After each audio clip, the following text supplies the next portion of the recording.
Right, with an overview of Belt and Road Initiative and its potential benefits for Nepal, while also addressing in short the challenges and consideration that need to be taken into account.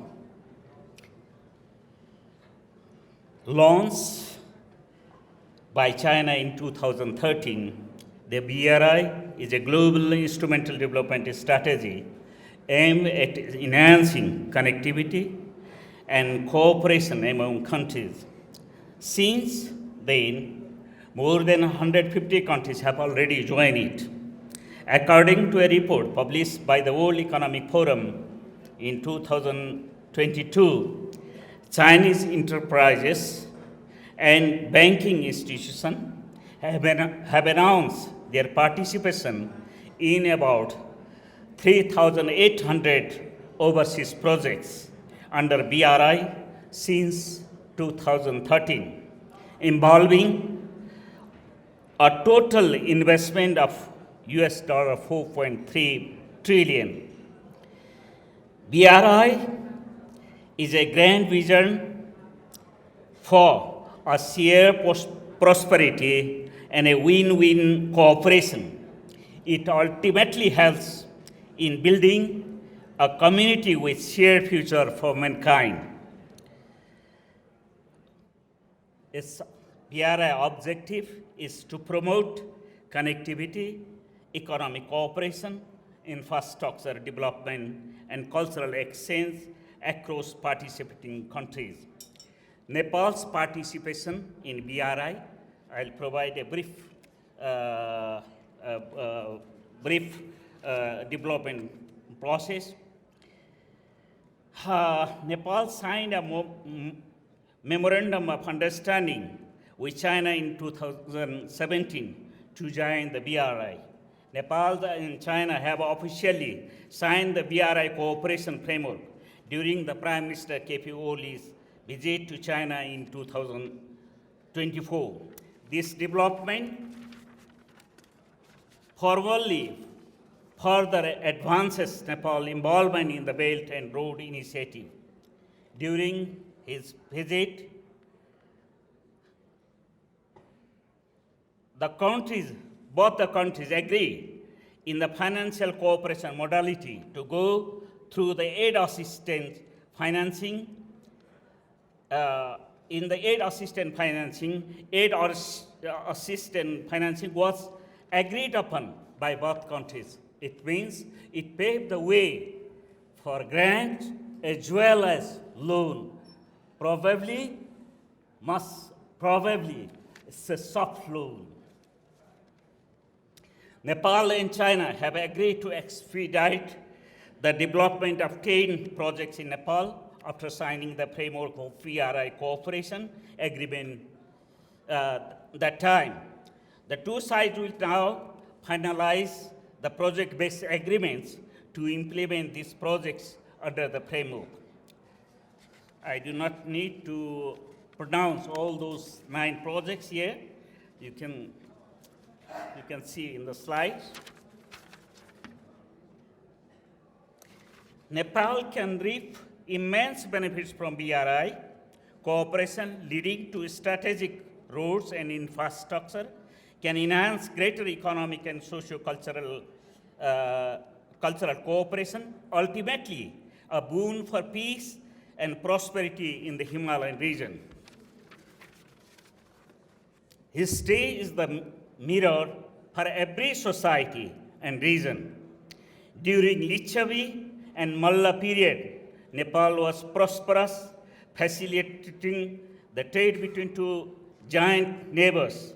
In fact, trans-Himalayan Silk Roads were roads of peace and prosperity, where great monks and saints traversed in search of finding goodness in human nature and societies. The major ancient religions were amalgamated and took the best of each other. When the roads were closed, fights were initiated among societies, and when fights were initiated, the roads were closed. Towards human brutality and darkness of the society by delinking the society. Thus, it is wiseness that roads have to be open, not closed. Nepal should not buy BRI as a debt trap, as evidenced by different countries does not provide the proof. High interest loan for short gestation period, high consultancy fee, and bureaucratic hurdles becomes ultimately much more expensive and even project unproductive. So, crucial infrastructure project with the productive link with short period of construction can pay back for the country and can stand for a long-term valuable assets. Country like Nepal can ask for China for a crucial gift project as a grant, but not refrain from loans.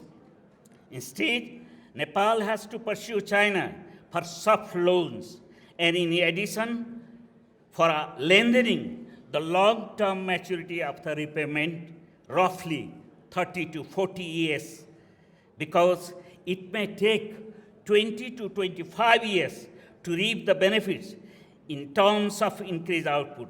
We should not forget that China, South Korea, and East Asian countries themselves were big bores of World Bank loan for crucial infrastructure building, so to transform their whole economy. Those projects were almost productive and successful.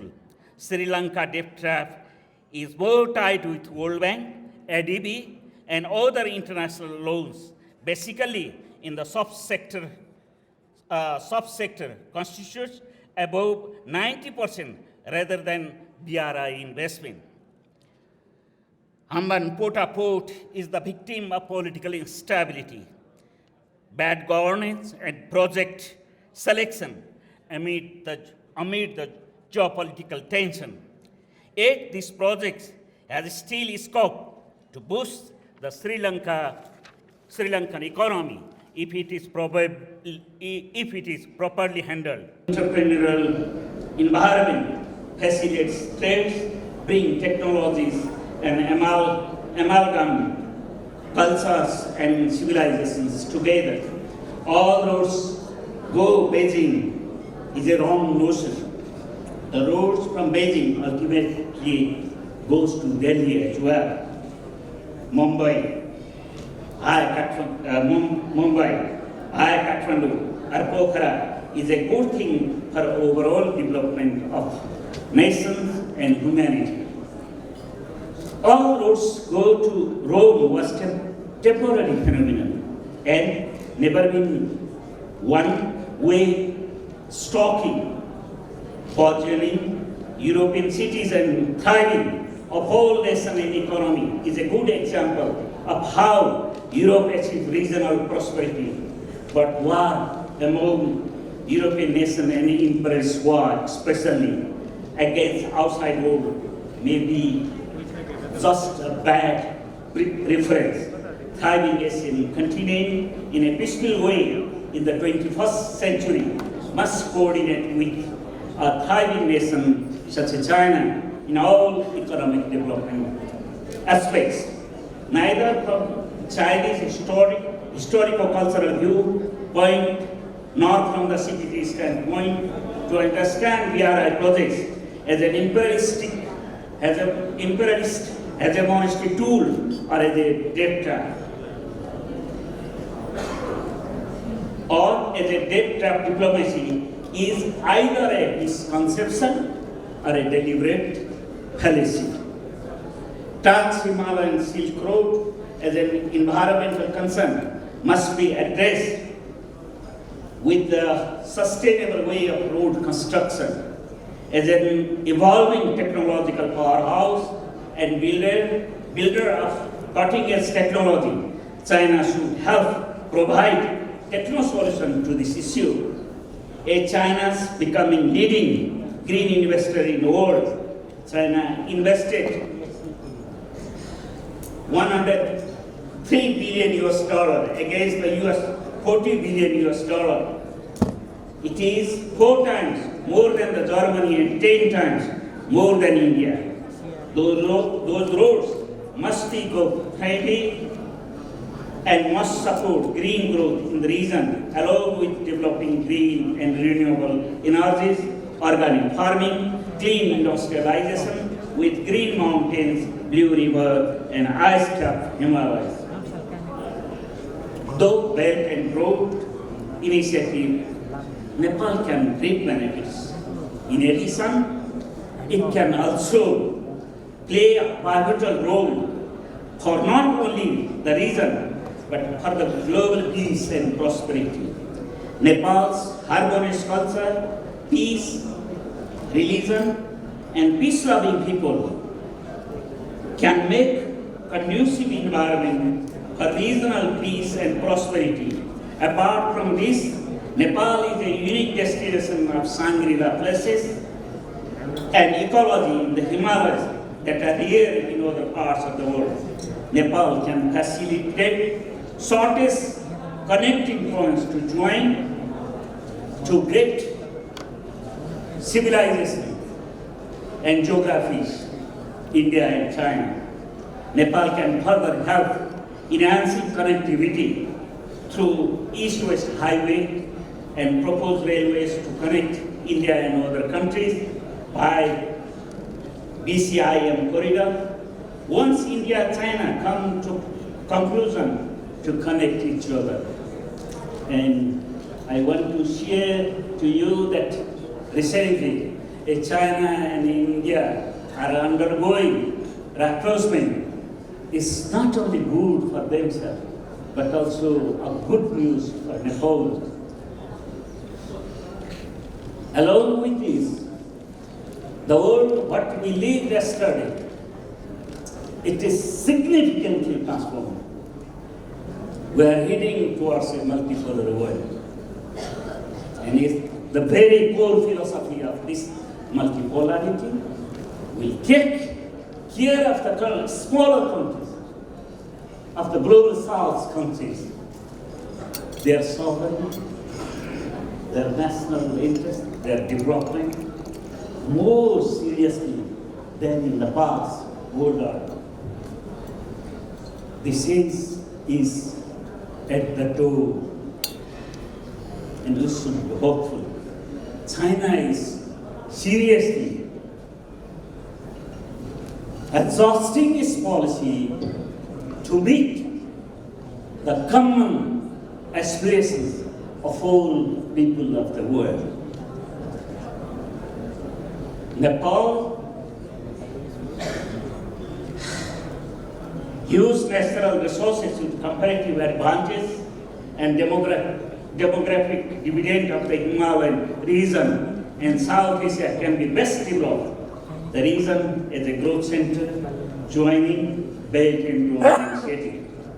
Nepal should adjust with economic, cultural, democratic, and technological powerhouse of the East, West, North, and South, adhering their multipolarity and finding the best interest of the small vessels.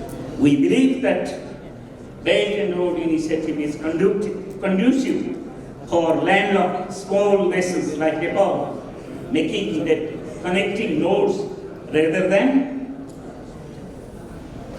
cornered and victimized by powerful ones.